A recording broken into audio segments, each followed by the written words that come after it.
নমস্কার বন্ধুরা, আমার অন্তরালে একটি ব্লগে আপনাদের জানাই আন্তরিক অভিনন্দন। তো আমরা দীঘায় গেছিলাম, আজকে তার সেকেন্ড ডে। তো সেকেন্ড ডেতে আমরা কোথায় গেলাম সেটাই আপনাদের সঙ্গে শেয়ার করব।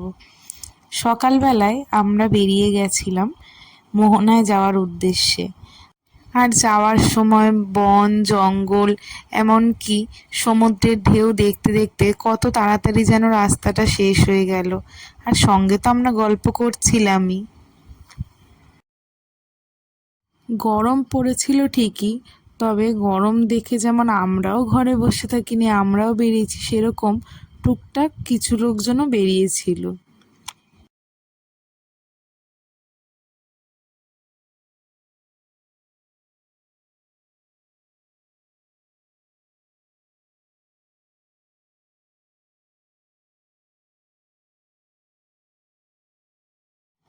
টোটো থেকে নেমে আমরা চলে এসেছিলাম মোহনায়। আর মোহনায় যাবার আগে একটা বাজার পড়ে, সেই বাজারে অনেক রকম মাছ পাওয়া যায়।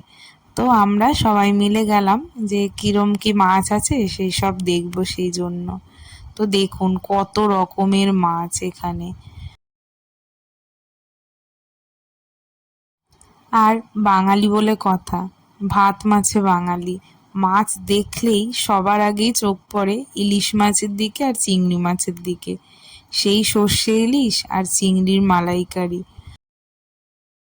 এখান থেকে এই টাটকা মাছগুলো কিনে অনেকে হোটেলে রান্না করিয়েও খাওয়া দাওয়া করে। এরপর মাছ দেখার পর্ব সেরে আমরা এগিয়ে গেলাম। আর জানেন, মোহনায় যাবার পথে প্রথমেই পড়ে বাজার, মানে ওই শাখা পলা টুকটাক কিছু জিনিসপত্রের দোকান। এখানে আবার কিছুটা মাছেরও দোকান ছিল, মানে শুটকি মাছও রাখা ছিল এইখানটা মোহনার সাইডটাতে। তারপরে এইসব দেখতে দেখতে আমরা মোহনাতে চলে গেলাম। মোহনাতে খুব বড় বড় ঢেউ আসে, আপনারা তো জানেনই। তবে আমরা তো গেছিলাম অনেকটাই গরমে, আর খুব গরমে কষ্ট হচ্ছিল আমাদের, সেই জন্য আমরা বেশিক্ষণ থাকতে পারিনি, ব্যাক করেছিলাম। মানে আমরা গেছিলাম দীঘার ঝাউবন দেখতে। সেখানে গিয়ে সবাই একটু ফটো তুলে নিলাম। তো এইভাবেই আমাদের দীঘায় দিনগুলো কাটলো। আপনাদের সঙ্গে সমস্তটুকু শেয়ার করলাম। দীঘার ভ্লগ আমি এখানেই সমাপ্ত করলাম। আমার অন্তরালে চ্যানেলটিকে সাপোর্ট করবেন, পাশে থাকবেন, আর অবশ্যই জানাবেন কেমন লাগলো। ধন্যবাদ। দেখা হবে অন্য আরেকটি কোনো ভ্লগে।